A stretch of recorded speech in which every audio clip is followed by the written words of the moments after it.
طارق بن زیاد اپنی جگہ سے اٹھے اور آگے بڑھ کر امامن کے کندھے پر ہاتھ رکھتے ہوئے کہا، امامن، تم غم مت کرو، ہم تمہاری بیٹی کو ان ظالموں سے ضرور آزاد کروائیں گے۔ مجھے اس سے پہلے اپنے بادشاہ راڈرک کے کردار اور رویے کے بارے میں کچھ بتاؤ۔ امامن نے طارق بن زیاد کی تسلی آمیز گفتگو سن کر کہا، اے نیک مسلمان، جب سے اس ظالم بوڑھے نے اس ملک کی بادشاہت سنبھالی ہے تب سے کسی کی جان، مال اور عزت محفوظ نہیں رہی۔ اس نے ظلم و ستم کا بازار سجا رکھا ہے، وہ جوان لڑکیوں کو اغوا کرواتا ہے۔ طارق بن زیاد نے امامن کی بات سنی اور بولا، اس کی کتنی عمر ہے راڈرک کی؟ امامن نے کہا، 80 سال کا ہوگا۔ قبر میں اس کی ٹانگیں ہیں، ضعیف ہو چکا ہے مگر ظلم کی انتہا کر رہا ہے۔ طارق بن زیاد نے امامن کی پوری بات سنی اور کچھ سوچتے ہوئے بولا، کیا تمہاری بیٹی کو راڈرک کے ساتھی ورگلا کر لے گئے ہیں یا زبردستی لے کر گئے ہیں؟ امامن نے روتے ہوئے ہاتھ جوڑ کر کہا، میری معصوم بیٹی مجھے پکارتی رہی مگر وہ غنڈے اس کو زبردستی ساتھ لے گئے۔ میں نے اپنی بیٹی کو راڈرک کے چنگل سے چھڑوانے کی کوشش کی تو انہوں نے مجھے زور سے دھکا دیا، میرا سر دیوار سے جا لگا اور میں گر کر بے ہوش ہو گیا۔ ان ظالموں نے میرے گھر میں سارا سامان لوٹ لیا اور میری بیٹی کو بھی اپنے ساتھ لے گئے۔ مجھے اپنی بیٹی کی فکر کھائی جا رہی ہے، میں اپنی بیٹی کے غم میں ذہنی توازن کھو رہا ہوں، آپ کو اپنے پیاروں کا واسطہ میری ضرور مدد کریں۔ یہ کہہ کر امامن زور سے رونے لگا۔ طارق بن زیاد نے آگے بڑھ کر اس کو گلے لگایا اور تسلی دیتے ہوئے کہا، انشاءاللہ بہت جلد تمہاری بیٹی تمہیں مل جائے گی۔ امامن نے یہ الفاظ سننے تو چہرے پر مسکراہٹ لاتے ہوئے بولا، حضور، میں اس دن جب بے ہوش ہو گیا تھا تو مجھے خواب میں ایک بزرگ نظر آئے تھے جن کی سفید داڑھی تھی۔ انہوں نے میرے سر پر ہاتھ پھیرا اور کہا، تم غم نہ کرو، تمہاری معصوم بیٹی کو آزاد کروانے والے اب تمہارے ملک میں آ چکے ہیں، تم صبر کرو، وہ بہت جلد تمہاری مدد کریں گے۔ میں نے خوشی سے ان بزرگ کی طرف کے پاؤں پکڑ لیے اور درخواست کی، مجھے میرے محسن کی حمایت چاہیے، آپ مجھے بتائیں تاکہ میں انہیں پہچان سکوں۔ انہوں نے کہا، ان نیک انسانوں کے سروں پر پگڑیاں، عمامہ اور چہرے پر داڑھی ہوگی، انہوں نے لمبا لباس پہنا ہوگا اور انہیں مسلمان کہتے ہیں۔ پھر انہوں نے میری فرمائش پر اس مقام کا پتہ بھی سمجھایا جس پر آپ لوگ اس وقت کھڑے ہیں۔ ان بزرگ نے مجھے جو حلیہ بتایا وہ بالکل آپ کا ہے۔ یہ کہہ کر امامن طارق بن زیاد کے سامنے ہاتھ جوڑ کر قدموں میں گر گیا اور کہا، اے مسلمان سپاہی، میری مدد کریں، ورنہ وہ ظالم میری بیٹی کو پتہ نہیں کہاں لے جائیں۔ امامن نے پوچھنے پر بتایا کہ اس کی بیٹی کو راڈرک کی فوج کے سپہ سالار تدمیر کے حوالے کیا گیا ہے۔ طارق بن زیاد تلوار پر گرفت مضبوط کرتے ہوئے بولے، تدمیر اس وقت کہاں ملے گا؟ امامن نے مسلمان سپہ سالار کا عزم اور جذبہ دیکھا تو کہا، وہ یہاں سے 5 میل کے فاصلے پر اپنے سپاہیوں کے ساتھ رکا ہوا ہے۔ طارق بن زیاد نے اپنے سپاہیوں کی طرف دیکھا اور کہا، آج ہم یہاں رک جاتے ہیں اور صبح سویرے نماز پڑھ کر تدمیر کے لشکر پر حملہ کر کے اس مظلوم کو انصاف دلاتے ہیں اور اس کی اغوا شدہ بیٹی کو رہا کروائیں گے۔ اپنے سپہ سالار کی بات سن کر تمام فوجی افسران نے بھی اس کی تجویز کو مان لیا۔ پھر اسلامی لشکر نے ساحل پر رات گزاری۔ مسلمان لشکر اپنے ساتھ خیمے نہیں لے کے آیا تھا، اس لیے کھلے آسمان تلے سونے سے پہلے سپاہیوں نے کھانا تیار کیا جو پوری فوج کو اکٹھے پیش کیا گیا۔ امامن بھی ان سپاہیوں کے درمیان بیٹھ کر کھانا کھاتے ہوئے سوچ رہا تھا کہ یہ کیسی قوم ہے جن کے بادشاہ اور غلام میں کوئی فرق نہیں۔ رات کی عبادت، تہجد، صبح کی نماز دیکھ کر امامن کو خوشی ہوئی کہ مسلمان اپنی رات کا زیادہ حصہ عبادت میں گزارتے ہیں، فضول بات چیت سے گریز کرتے ہیں۔ جو برائیاں ان کی فوج میں تھی ان کا اس فوج میں نام و نشان نظر نہیں آیا۔ نماز سے فارغ ہو کر سپاہیوں نے کھجوروں کا ناشتہ کیا اور اپنے سپہ سالار کا حکم ملتے ہی اس کے سپاہی تدمیر سے امامن کی بیٹی رہا کروانے کے لیے چل نکلے۔ تدمیر واقعی 5 میل کے فاصلے پر موجود تھا اور وہ کسی بھی حملہ سے بے خبر اپنے کاموں میں مگن تھا۔ تدمیر کا شمار اسپین کی فوج کے تجربہ کار اور مشہور جرنیلوں میں ہوتا تھا۔ اس نے کئی جنگوں میں اپنی بہادری اور ذہانت کا مظاہرہ کیا ہوا تھا۔ اس کو اسلامی لشکر کی آمد کا علم بھی ہو گیا تھا، اس لیے اس نے جنگی حکمت عملی اپناتے ہوئے فوراً اسلامی لشکر پر حملہ کرنے کا ارادہ کیا، اور مسلمان فوجی ابھی ٹھیک سے منظم نہیں ہو پائے تھے کہ وہ اچانک ان پر حملہ کر دیا گیا، مگر انہوں نے نہایت بہادری اور حکمت عملی سے تدمیر کی فوج کا مقابلہ کیا۔ ہسپینی فوج کے مقابلے میں اسلامی لشکر کی تعداد بہت کم تھی۔ ہسپانوی فوج کی زیادہ تعداد گھڑ سوار تھی، جبکہ مسلمانوں کے پاس کوئی گھوڑا نہیں تھا، وہ سب پیدل تھے۔ تدمیر کا ہر سپاہی لوہے کا جنگی لباس پہنے ہوئے تھا اور وہ سب جنگی ہتھیاروں سے لیس تھے۔ ادھر اسلامی لشکر کے پاس نہ تو جنگی لباس تھے بلکہ پورے ہتھیار بھی نہیں تھے، مگر ان کا دل جہاد کے جذبے سے بھرا ہوا تھا۔ شہادت کے شوق سے تدمیر کی فوج کا سامنا کیا۔ تدمیر کی فوج کی نسبت اسلامی فوج کی تعداد بھی بہت تھوڑی تھی۔ ہسپانوی فوج کی تعداد بھی زیادہ تھی۔ دشمن کو سامنے دیکھ کر ان کا شہادت کا شوق مزید بڑھ گیا۔ وہ تدمیر کی فوج پر ٹوٹ پڑے۔ ہسپانوی سالار کے حکم پر طبلِ جنگ بجایا گیا تو ان میں بھی ایک جوش پیدا ہو گیا، مگر اس جوش کے آگے مسلمانوں کا نعرہ تکبیر اللہ اکبر کے نعرے لگائے تو اسپین کی زمین گونج اٹھی۔ عیسائی جنرل تدمیر نے بہت حقارت سے اسلامی لشکر کو دیکھا، جو تعداد میں کم، پیدل اور ہتھیاروں سے لیس بھی نہیں تھے۔ تدبیر نے سوچا، ان کو ختم کرنا تو بہت آسان ہے، کیونکہ میری فوج اس چھوٹی سی فوج کو گھوڑے تلے روند کر رکھ دے گی۔ ان کی لاشوں کے ڈھیر لگانے کا سوچنے لگا، لیکن تدمیر کی سب تدبیریں غلط ثابت ہو گئیں۔ جب مسلمان تیر انداز اور نیزہ باز سپاہیوں نے ہسپانوی فوج کے گھوڑوں اور سپاہیوں کو نشانہ بنا لیا، وہ پھرتی سے ان گھوڑ سواروں کو زمین پر گراتے اور ان کے زخمی فوجیوں کو زمین تلے روندنے لگے۔ اسلامی لشکر نہایت بہادری سے لڑ رہا تھا۔ دشمن کے قدم بری طرح اکھڑ رہے تھے۔ اسلامی لشکر کے سپاہ سالار طارق بن زیاد نہایت دلیری سے اور پھرتی سے دشمن کی فوج کی طرف جاتے اور راستے میں آنے والے ہر دشمن کو تلوار کے وار سے ہلاک کر دیتے۔ دشمن نے کئی مرتبہ انہیں گھیرنے کی کوشش کی، مگر وہ پھرتی سے ان کے نرغے سے نکل آتے اور دشمن پر ٹوٹ پڑتے۔ جب طارق بن زیاد اور اسلامی لشکر نہایت جان بازی سے لڑتے ہوئے عیسائی جرنیل تدمیر تک پہنچ گئے تو وہ تدمیر جو جنگ سے پہلے اسلامی لشکر کو حقیر جان کر خوش ہو رہا تھا، وہی اب جان بچانے کے لیے بھاگ گیا۔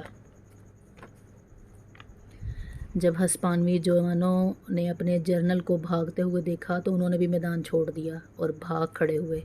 اسلامی لشکر نے دور تک ان کا پیچھا کیا اور مزید کئی سپاہیوں کو ختم کر دیا۔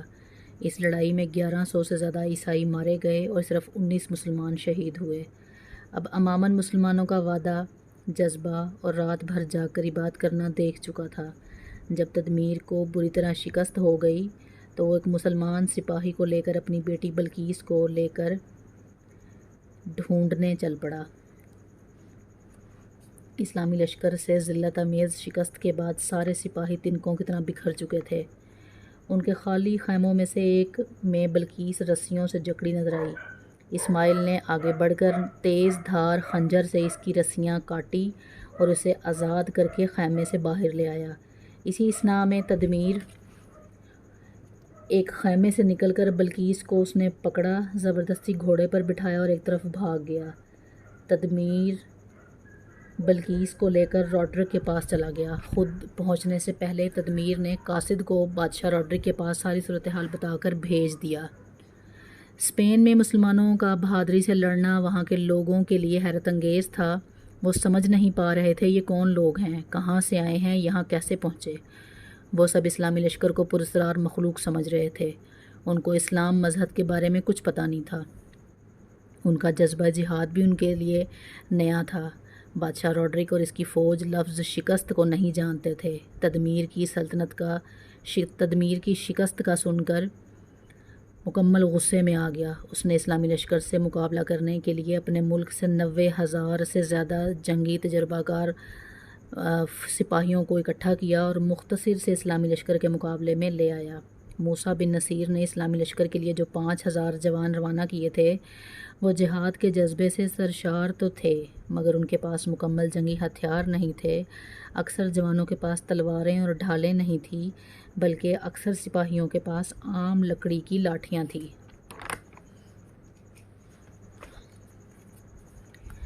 دوسری طرف راڈرک کی فوج جو 1,00,000 سے زیادہ ہو چکی تھی، اس کا سارا لشکر جدید جنگی ہتھیاروں سے لیس تھا، لیکن اسلامی لشکر ان سے زیادہ جہاد کا جذبہ اور شوق شہادت رکھتے تھے۔ دونوں لشکر آمنے سامنے ہونے سے پہلے طارق بن زیاد نے اللہ کے آگے دعا کی، اللہ کے سپاہیوں، تمہارا جذبہ، بہادری، دلیری دیکھ کر ہر کوئی حیران ہے۔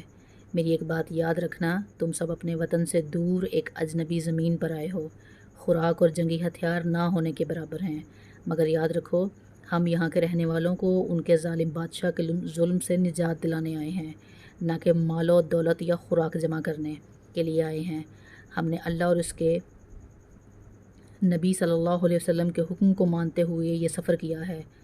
انہوں نے وہی خواب یاد کروایا کہ کس طریقے سے ان کو نبی کریم صلی اللہ علیہ وسلم کی زیارت ہوئی تھی، جنہوں نے طارق بن زیاد کو اسپین کو فتح کرنے کی خوشخبری دی تھی، مسلمانوں کی مدد کرنا، اور انہوں نے چند آیات کے حوالے بھی دیے، قرآنی آیات پڑھیں جس کا ترجمہ تھا مسلمانوں کی مدد کرنا ہمارا فرض ہے۔ تم وہ بہادر قوم ہو جنہوں نے غزوہ بدر اور حنین میں فتح حاصل کی تھی، اس لیے اللہ کے شیرو دشمن پر ٹوٹ پڑو۔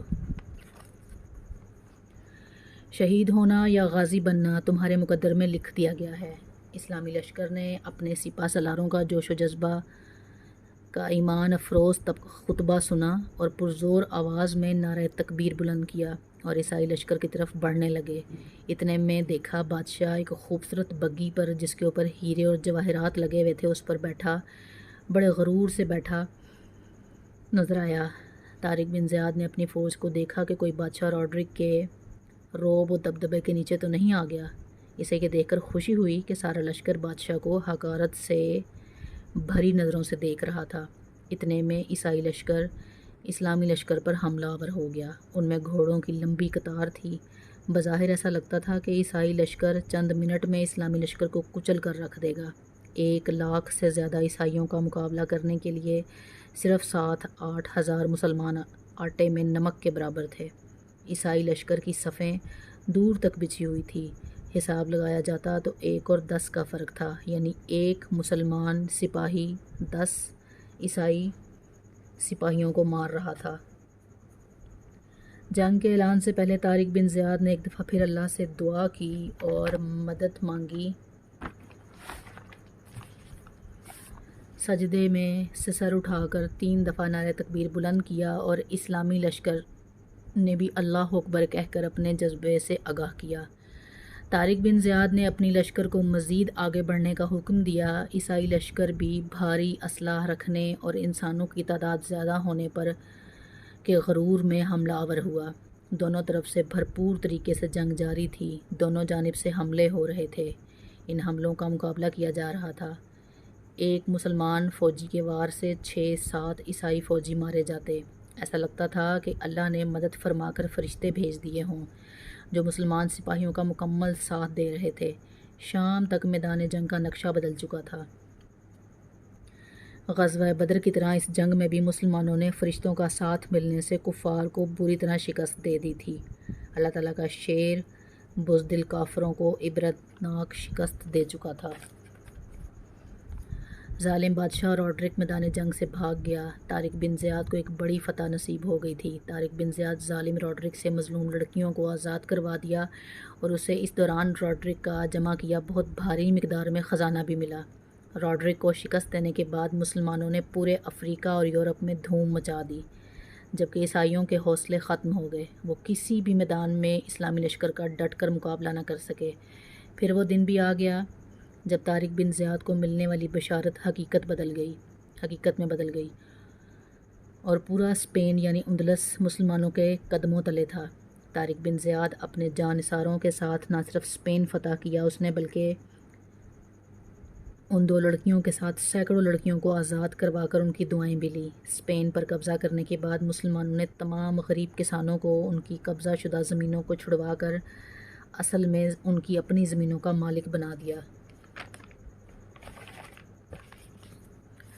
حقداروں کو ان کا حق ملا، ملک میں امن و سکون نظر آنے لگا، وہاں کے لوگ مسلمانوں کی نیک دلی اور اچھے اخلاق دیکھ کر مسلمان ہونے لگے۔ جو لوگ ایمان نہیں لائے تھے ان کو بھی حکومت نے مکمل حقوق دیے۔ اسپین کے مشہور شہر قرطبہ کو دارالخلافہ بنا دیا گیا اور وہاں ایک عالی شان مسجد بھی بنائی گئی۔ طارق بن زیاد نے پورا اسپین فتح کرنے کے بعد موسیٰ بن نصیر کو پیغام بھیجا کہ اب اسے پورا یورپ فتح کرنے کی اجازت دی جائے۔ موسیٰ بن نصیر نے ولید بن عبد الملک سے پوچھا تو انہوں نے کہا، تم اسپین کی حکومت کسی اور کے سپرد کر کے طارق بن زیاد کے ساتھ دمشق آ جاؤ۔ موسیٰ بن نصیر نے خلیفہ کے حکم کے مطابق اپنے بیٹے عبدالعزیز کو اسپین کا گورنر بنایا اور طارق بن زیاد کے ساتھ دمشق کی طرف چل پڑا۔ جب یہ دونوں وہاں پہنچے تو ولید بن عبد الملک فوت ہو چکے تھے، اس لیے ان دونوں کو یہ معلوم نہ ہو سکا کہ خلیفہ نے ان دونوں کو وہاں کس لیے بلایا تھا۔ خلیفہ ولید بن ملک کی وفات کے بعد سلیمان بن عبد الملک خلیفہ بنے تو انہوں نے ہر شخص کے ساتھ دشمنی پال لی۔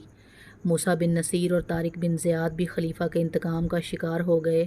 خلیفہ نے ان دونوں کو گرفتار کر کے قید کر لیا۔ خلیفہ سلیمان بن عبد الملک کا دور حکومت عظیم مسلم فاتحین کے لیے کسی قیامت سے کم نہیں تھا۔ طارق بن زیاد کے آخری دنوں کے بارے میں مورخین خاموش ہیں، لیکن تاریخ وفات 11 اپریل 720 درج ہے۔ اسپین، جس کو اندلس بھی کہا جاتا ہے، اس پر مسلمانوں نے 800 سال تک حکومت کی اور آخر نہایت افسوسناک طریقے سے ان کو وہاں سے نکلنا پڑا، مگر اسپین کے فاتح طارق بن زیاد کے کارناموں سے مسلمانوں کی تاریخ ہمیشہ جگمگاتی رہے گی۔ یہ تھی طارق بن زیاد کی اندلس یعنی اسپین کو فتح کرنے کی کمپلیٹ ڈیٹیل۔ ویڈیو کیسی لگی کمنٹس میں لازمی بتائیے گا۔ چینل کو واچ، لائک اور سبسکرائب کرنا نہ بھولیے گا۔ اپنا خیال رکھیے گا، دعاؤں میں یاد رکھیے گا۔ اللہ حافظ۔